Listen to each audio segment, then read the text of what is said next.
RDC, les interventions militaires rwandaises au Nord Kivu dépassent le soutien au M23, plus de 4000 militaires déployés selon des rapports crédibles. Les interventions militaires du Rwanda au Nord Kivu se seraient étendues au-delà des opérations d'appui au M23, a déclaré la représentante des États-Unis aux Nations Unies ce lundi 8 juillet, lors d'une session du Conseil de sécurité dédiée à la situation en RDC.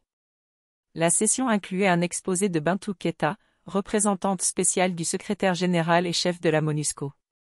On parle d'application directe et décisive des groupes qui ont pu mettre la main sur de vastes étendues au Nord Kivu, renforçant ainsi leur position dans la région.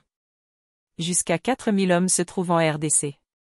Des attaques ont été menées le 3 mai, visant un camp de déplacés, a-t-elle ajouté. Le représentant de la France a condamné la violation de la souveraineté et de l'intégrité territoriale de la RDC, appelant le Rwanda à cesser son soutien au M23 et à retirer ses forces du territoire congolais. Il a également demandé à la RDC de couper ses liens avec les Forces démocratiques de libération du Rwanda, FDLR, tout en saluant la proposition d'un plan pour désarmer et démobiliser les combattants de ce groupe. Il faut un règlement politique du conflit, a-t-il poursuivi, exprimant le soutien de la France aux efforts de l'Angola pour ramener les parties à la table des négociations.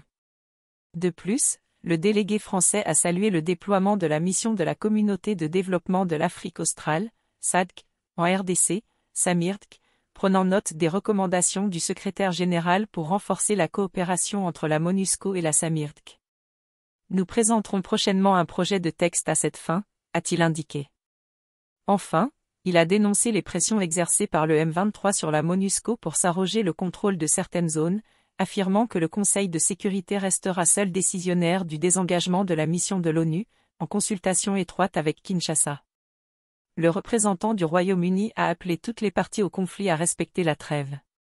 Il a fermement condamné les attaques commises contre les travailleurs humanitaires, notamment celle de Butenbo, qui a causé la mort de 2 travailleurs humanitaires de l'ONG britannique Tirfin. Mettre en danger la vie des civils en plaçant de l'artillerie lourde à proximité des camps de personnes déplacées est inacceptable, s'est-il indigné, jugeant également, inexcusable, de lancer des attaques sur des zones fortement peuplées de civils. Cette session du Conseil de sécurité intervient dans un contexte de violence croissante au Nord Kivu, où la situation humanitaire continue de se détériorer. Pour plus des vidéos, aimez et partagez massivement. Pour plus des vidéos, aimez et partagez massivement. Pour plus des vidéos, aimez et partagez massivement.